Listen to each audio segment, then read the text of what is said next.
वो ट्रेन के रिजर्वेशन के डब्बे में बाथरूम के तरफ वाली सीट पर बैठी थी।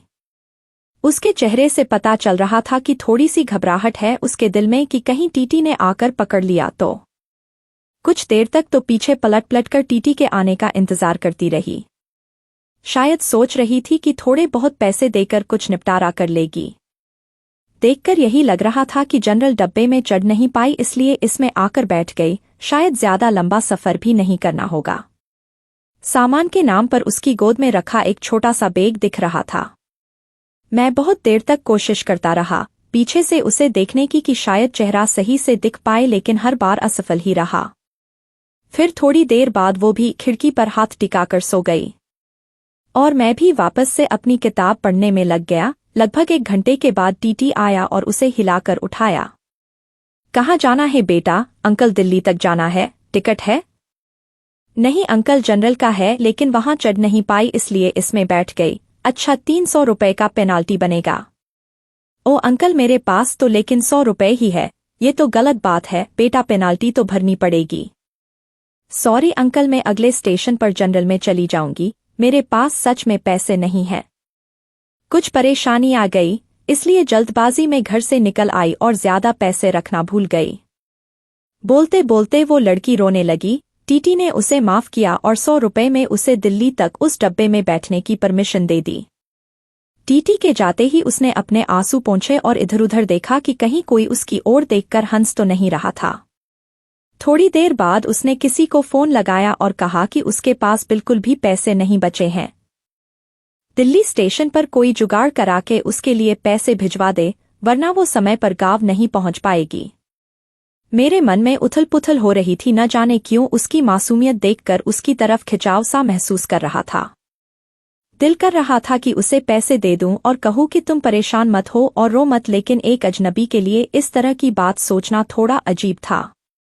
उसकी शक्ल से लग रहा था कि उसने कुछ खाया पिया नहीं है, शायद सुबह से, और अब तो उसके पास पैसे भी नहीं थे। बहुत देर तक उसे इस परेशानी में देखने के बाद मैं कुछ उपाय निकालने लगा जिससे मैं उसकी मदद कर सकूं और फ्लर्ट भी ना कहलाऊं। फिर मैं एक पेपर पर नोट लिखा, बहुत देर से तुम्हें परेशान होते हुए देख रहा हूं, जानता हूं कि एक अजनबी हम उम्र लड़के का इस तरह तुम्हें नोट भेजना अजीब भी होगा और शायद तुम्हारी नज़र में गलत भी, लेकिन तुम्हें इस तरह परेशान देखकर मुझे बेचैनी हो रही है, इसलिए यह 500 रुपए दे रहा हूं।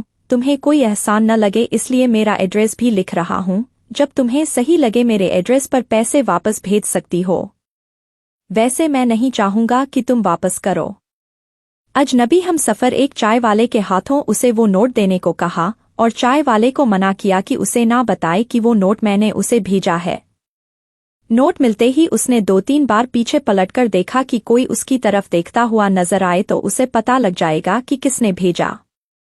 लेकिन मैं तो नोट भेजने के बाद ही मुंह पर चादर डालकर लेट गया था। थोड़ी देर बाद चादर का कोना हटाकर देखा तो उसके चेहरे पर मुस्कुराहट महसूस की। लगा जैसे कई सालों से इस एक मुस्कुराहट का इंतजार था।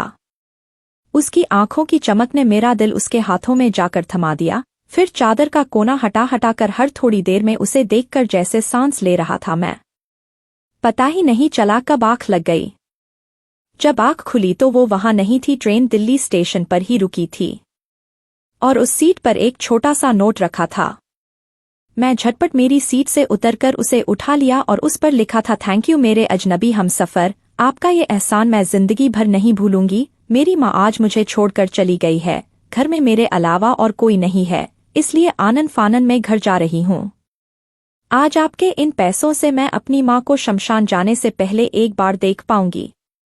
उनकी बीमारी की वजह से उनकी मौत के बाद उन्हें ज्यादा देर घर में नहीं रखा जा सकता। आज से मैं आपकी कर्जदार हूँ, जल्द ही आपके पैसे लौटा दूंगी। उस दिन से उसकी वो आंखें और वो मुस्कुराहट जैसे मेरे जीने की वजह थे। हर रोज पोस्टमैन से पूछता था, शायद किसी दिन उसका कोई खत आ जाए। आज 1 साल बाद एक खत मिला, आपका कर्ज अदा करना चाहती हूँ लेकिन खत के जरिए नहीं, आपसे मिलकर। नीचे मिलने की जगह का पता लिखा था और आखिर में लिखा था, तुम्हारी अजनबी हमसफर।